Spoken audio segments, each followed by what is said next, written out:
কি হইতেছে আমাদের দেশে?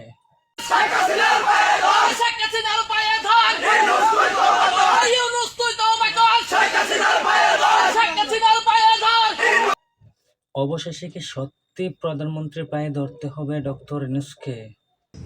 আমরা সারা বাংলাদেশে কর্মসূচি ঘোষণা করছি।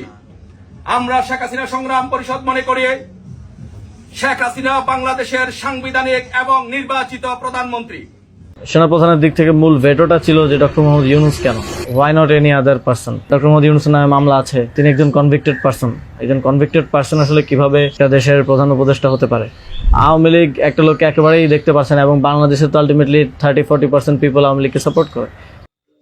জনতা কি বলতেছে সেটা কি সত্যি? এত কষ্ট করি নাই এই সরকার হওয়ার পর, আমি যেই কষ্ট করতেছি একমাত্র আল্লাহ ছাড়া আর কেউ জানে না।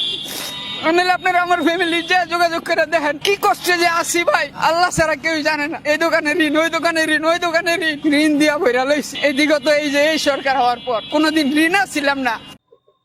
ডোনাল্ড ট্রাম্প কি সত্যি শেখ হাসিনাকে দেশে ফিরিয়ে আনার পদক্ষেপ নিয়েছেন? আমাদের অনুসন্ধান বলছে yes, there is a massive chance of Hasina's coming back. এবার সেনাপ্রধান মুখ খুলেছেন। না হলে এই জিনিস আবার ঘটবে। আমরা সেটাকে বন্ধ করতে চাই চিরতরে, কিন্তু তার আগে মনে রাখতে হবে আমরা এমনভাবে কাজটা করব এই সমস্ত অর্গানাইজেশনগুলো যেন আন্ডারমাইন্ড না হয়। আজকে পুলিশ সদস্য কাজ করছে না, একটা বিশাল বড় কারণ হচ্ছে অনেকের বিরুদ্ধে মামলা, অনেকে জেলে। RAB, BGB, DGFI, NSI panicked.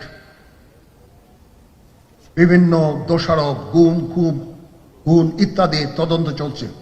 অবশ্যই তদন্ত হবে, দোষীদের বিচারের আওতায় আনতে হবে। আওয়ামী লীগ ছাড়া কোনো নির্বাচন হবে না,